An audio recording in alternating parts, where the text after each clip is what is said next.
स्वर्गरु बलंगा पीड़िता कोहबरा चिठी से लिखिं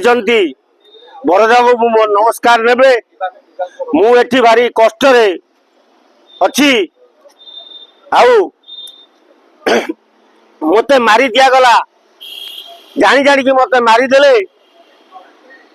मुझे बुलुवा बेले जानकी बाबू मोर देखा जानकी बाबू कहले आपण को चिठी खंडे लिखा लगी आपण चिठी टी आपण भद्रक्रिया प्रकाश करी ओडिशावासी जन दिंतु मत मारी दि जाइए कारण जो जगार मोटे निआ लगी से अध किलोमीटर मु दौड़ी आसती जहाँ घरे पहुंची मत जी लिभेकरी मोर मत ड्रेस पिंधे घरे 15 मिनिट रही सेठू 15 मिनिट पर आंबुलांस आसिली हॉस्पिटल हॉस्पिटल आसिली एम्स एम्स रे मु चाली बुली खाऊली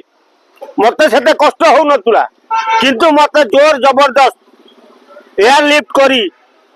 निया गला दिल्ली एम्स रे मोर ट्रीटमेंट चलीला मोर स्क्रीन ग्राफ्टिंग है सबू है मु पूरा सुरक्षित भल हो जाइली मु भाविली बहुत शीघ्र पढ़ी बोली किंतु खरा बेले खाद्य खाई सारा पर मत जो मेडिसिन दिगला ता दिहरे मो मुंड बुलेला मु अचेत हो गली मोर चेता फेरला आसी स्वर्ग तेणु एने जानी जानी मत मारी देइचंती तेणु ओडिशा लोक जनइबा दरकार मोर सेते देह पोड़ी नथिला ये मिछे होवाला कले 70% रे आज्ञा को लोक चलिकी जाई परिबो तेणु मते मरागला कहीं मरागला आ पछरे कौन रहस्य ताकू आपण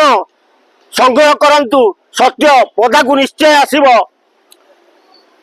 रहुची इति आपणकर बलंगा पीड़िता मार्फत जानकी बाबू पिंडा इंद्रपुर पोस्ट